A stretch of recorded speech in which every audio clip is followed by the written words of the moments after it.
తాకట్టులో ఉన్న బంగారం అమ్మాలనుకునే వారి ఇన్ఫర్మేషన్ ఇస్తే దాని వాల్యుయేషన్ బట్టి మీకు కమిషన్ కూడా ఇస్తుంది గోల్డ్ హబ్. నమస్తే, వెల్కమ్ టు మనం టీవీ. ప్రస్తుత రాజకీయాల గురించి మనతో మాట్లాడడానికి డివి శ్రీనివాస్ గారు మనతో ఉన్నారు. నమస్కారం సార్. నమస్తే సార్. మనం చూస్తున్నాం తెలంగాణలో ఎత్తులు పై ఎత్తులుగా జరుగుతున్నాయి రాజకీయ పరిణామాలన్నీ. బీఆర్ఎస్ నుంచి ఈ ఎంపీ ఎలక్షన్స్ అయిపోయాక బీఆర్ఎస్ నుంచి మూకుమ్మడిగా కాంగ్రెస్లో చేరే అవకాశం అయితే మనకు క్లియర్గా కనిపిస్తుంది. అంటే ఒక 4 నెలల 5 నెలల క్రితం వరకు బీఆర్ఎస్ అనేది ఒక బలమైన పార్టీగా ఉండేది. అలాంటిది పార్టీయే నేలమట్టం అయిపోయే స్థితికి వచ్చింది. ఎందువల్ల అంటారు? ఈ విషయాన్ని మనం అలా చూసుకోవచ్చు.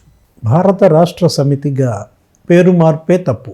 ఆ ఒక్క పదం, ఆ పేరు మార్చటం వల్ల జరిగిన అనర్థం అంతా ఇంత కాదు. తెలంగాణ రాష్ట్ర సమితిని ఆయన ఏం చేశారు? భారత రాష్ట్ర సమితిగా మార్చారు. ఏ రోజైతే మార్చాడో ఆ రోజు నుంచి శని పట్టింది. అవునవును. ఇప్పుడు మొన్న కూడా ఆ మధ్య సమీక్షల్లో కూడా కార్యకర్తలు వీలైతే మళ్ళీ పాత పేరుకి వెళ్దామండి అన్నారు. మరి ఇంతవరకు ఆ చర్యలు ఏమి తీసుకోలేదు. అంటే మనం ఇందులో కూడా చూసుకోవచ్చు సార్. అంటే జాతకాల్లో కూడా నిజమా తప్పు పక్కన పెడితే బీఆర్ఎస్ అనే పదం అసలు సూట్ అవ్వలేదు, చాలా అనర్థాలు వచ్చే అవకాశం ఉంది అని చాలామంది చెప్పారు, జ్యోతిష్యులు కూడా. నాకంత నమ్మకం లేదు. ఎందుకంటే నేనంతా కూడా ఏంటంటే ఈ జాతకాలు వీటిని నమ్మే వ్యక్తిని కాదు. అదేంటంటే అఫ్కోర్స్ ఉనికిని కోల్పోయారు. ఏ తెలంగాణ అయితే వాళ్ళని నిలబెట్టిందో, ఏ తెలంగాణ అయితే వాళ్ళని పాలకులుగా మార్చిందో, ప్రభుత్వ ఏర్పాటుకి ఇచ్చిందో ఆ తెలంగాణను కోల్పోయారు. పేరులో కోల్పోయారు, ప్రవర్తనలో కోల్పోయారు, ఉనికిలో కోల్పోయారు, భూమినే కోల్పోయారు, అధికారాన్నే కోల్పోయారు అన్నమాట. ఇది స్వయం కృతాపరాధాలు. ఇచ్చిన అవకాశాన్ని దుర్వినియోగం చేసుకున్నారు 10 ఏళ్ళు. ఆయన ఏంటంటే ఒక మొనార్క్గా మారినప్పుడు ప్రజలు మొనార్క్ని సహించరు. ఎందుకంటే తన ప్రజలకు దూరం అవటమే అనర్థం అన్నమాట. ఇప్పుడు మరి ఏమాత్రం ప్రజలకు దగ్గర అవుతారో చూడాలి. ఇప్పుడు ఈరోజు ప్రధాని మోడీ ఇవాళ మనకి ఆదిలాబాద్ పర్యటనలో కూడా ఆయన స్టైల్లో ఆయన నా తెలంగాణ కుటుంబ సభ్యులారా అన్నాడు. అంటే అతను ఎక్కడికి వెళ్ళా అది నా అన్న పదం ముందు వచ్చేస్తుంది. నా తెలంగాణ కుటుంబ సభ్యులారా అంటే జోష్ పెరిగింది. బహుశా రేపు కూడా ఓట్లు పడతాయి. మొన్న కూడా బలంగా వచ్చారు. ఎంత 8 అసెంబ్లీ సీట్లలో గెలిస్తే ఆదిలాబాద్లోనే 4 కొట్టారు. అవును. అంటే ఆదిలాబాద్ పార్లమెంట్ ఇవాళ బీజేపీ పరం అన్నమాట. వాళ్ళు ఏంటి ఒకటే తీసుకున్నారు, ద్రౌపది ముర్ము, ఎస్టీ, మేము గిరిజన విశ్వవిద్యాలయం ఇచ్చాము, మొత్తం ట్రైబల్ అనేది వాళ్ళ పేటెంట్గా తీసుకున్న దీంట్లో ఎస్టీలంతా ఇవాళ బీజేపీ వైపు మళ్ళుతున్న ఇది చూసాం. ఎస్టీలే కాదు, ఇంకా ఎస్సీలు కూడా మాదిగా దండోరా ఒకటి తీసుకుని పునర్విభజన అదేదో ఉంది కదా, వాళ్ళ ఎస్సీ వర్గీకరణ అది చేస్తానన్నారు. ఇవాళ మరి మోడీ గారి పక్కన మన కృష్ణమాదిగా ఉన్నాడా? కనపడలా. పెద్దన్న చిన్నన్న కావలింతలు, మరి కళ్ళమిటే నీళ్లు, అదంతా ఇప్పుడు మళ్ళా అదే భుజం తట్టినతనే కనిపించలేదు ఈరోజు. దృశ్యమైనట్టుంది. ఎందుకన్నా మర్చిపోయారేం బహుశా. మరో చోట ఎక్కడన్నా రేపొద్దున ఇంకో పర్యటన ఉంది సంగారెడ్డి, అక్కడ రావచ్చేమో. మొత్తానికి ఒక 15,000 కోట్ల ప్రాజెక్టుల శంకుస్థాపనలు, రహదారి విస్తరణలు, విద్యుత్ ప్లాంటు మనం చూసాం. ఎలక్షన్ ముందు కాదు ఇదంతా కూడా 5 ఏళ్ల క్రితమే చేసేసి ఉంటే ఇంకా బలంగా ఉండేది బీజేపీ.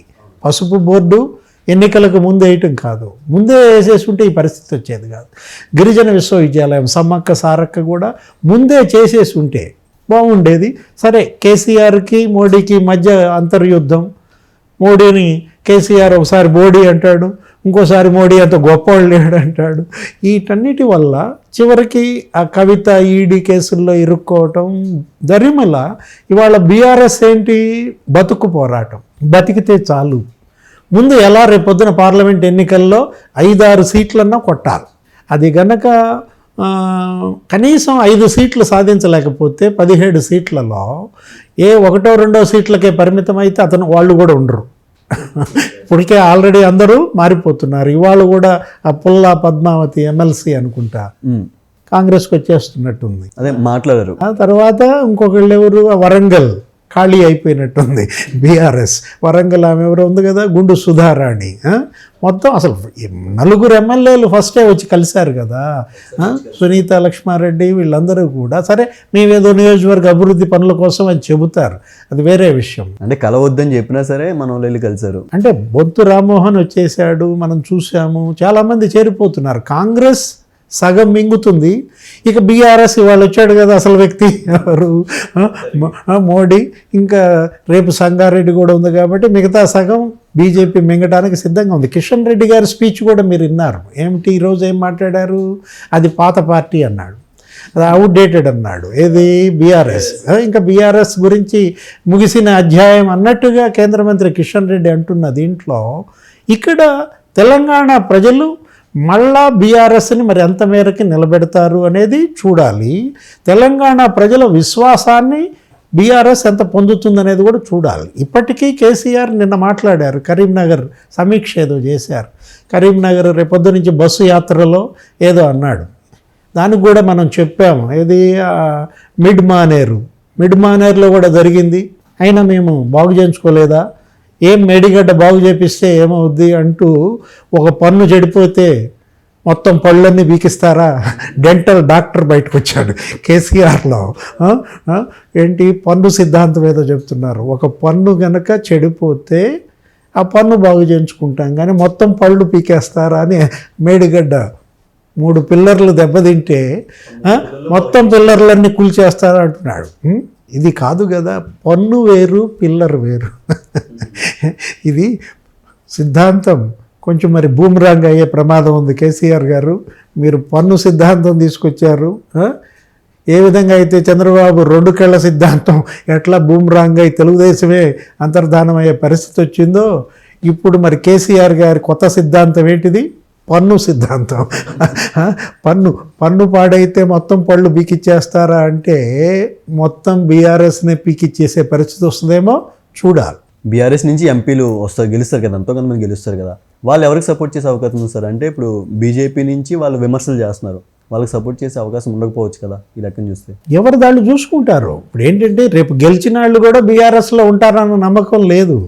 లేని పరిస్థితుల్లో ప్రజలు ఏమంటారు? ఈ జంప్ జిల్లానీలు ఎందుకు? ఇక్కడ మేము ఇతన్ని గెలిపించి ఇతను బీజేపీలో చేరిపెట్టడం ఎందుకు?